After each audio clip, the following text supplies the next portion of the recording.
అసలు తుఫాన్ ఎలా వస్తుందో తెలుసా?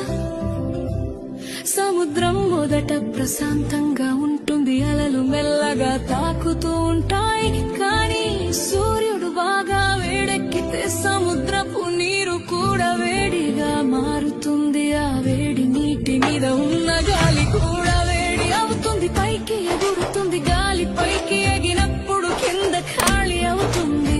అప్పుడు చుట్టుపక్కల చల్లని గాలి ఖాళీ నింపడానికి వస్తుంది. ఇలా గాలి ఎగరడం దిగడం మొదలవుతుంది. అలా తిరుగుతూ తిరుగుతూ ఒక పెద్ద చక్రంలా మారుతుంది. మొదట్లో అది సాధారణ మేఘంలా ఉంటుంది, కానీ కాసేపటికే ఆ మేఘం చీకటిగా మారుతుంది.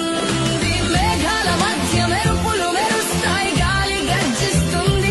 సముద్రం మీద గాలి వేగం 60-80-100 కిలోమీటర్లు పెరుగుతుంది. అదే ఆ క్షణం తుఫాన్ ఏర్పడ